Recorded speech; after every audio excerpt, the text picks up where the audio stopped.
Jesus says, "Lo, I stand at the door and knock." Jesus is knocking on the door of your heart today.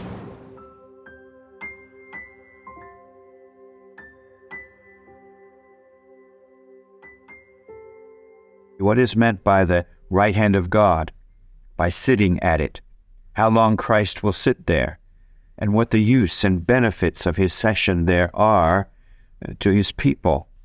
First, what is meant by the right hand of God at which Christ is said to sit? Well, this is variously expressed, sometimes by the right hand of the throne of God, sometimes by the right hand of the throne of the majesty in the heavens, both of these in Hebrews, elsewhere by the right hand of the majesty on high, Hebrews 1:3. By majesty is meant God himself, as it is in some of these passages. This is also clear from other passages. To God belong glory and majesty, Jude 1:25. With God is terrible majesty, Job 37:22. Majesty is not only before him, but he is clothed with it, Psalm 96:6. By his throne, heaven is sometimes meant. There he especially displays his majesty and glory. The throne represents him that sits upon it, and God and his throne are said to be on high, in the heavens, and in heavenly places. For though God is everywhere, his majesty and glory are most conspicuous in heaven. And there the human nature of Christ is at God's right hand, and he will continue there until his second coming. The right hand of God is not to be taken in a literal sense, but figuratively. It signifies the power of God and its exertion, and is such a glorious perfection of God that it is sometimes put for God himself, even when this article of Christ seating at his right hand is expressed, Matthew 26:64. Well, what is meant by Christ sitting at God's right hand? First, it is expressive of great honor and dignity.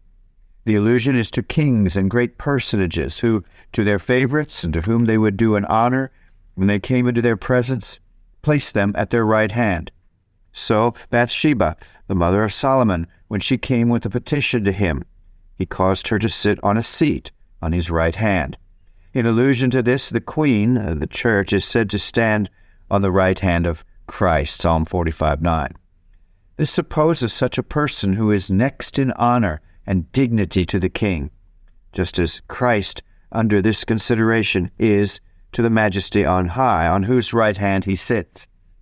Therefore, it is not to be understood with respect to his divine nature, abstractly considered, or as a divine person. For as such he is Jehovah's fellow, who thought it not robbery to be equal with God, Philippians 2:6.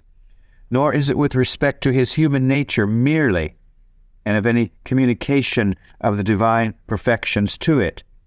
For though the fullness of the Godhead dwells bodily in him, yet this is not communicated to or transfused into his human nature, as to make it omnipotent, omniscient, omnipresent, or equal to God, or give it a right to sit on his right hand. This is to be understood of him as mediator with respect to both natures. In that office capacity, Christ is inferior to his Father, and his Father is greater than he, John 14:28, because Christ's power in heaven and in earth was given to him by his Father. Christ was made subject to his Father, who put all things under him, by placing him at his right hand. There, Christ is next to his Father in his office as mediator. But it is expressive of his government and dominion over all, this Christ sitting at God's right hand. For this phrase of sitting at the right hand of God is explained by reigning or ruling.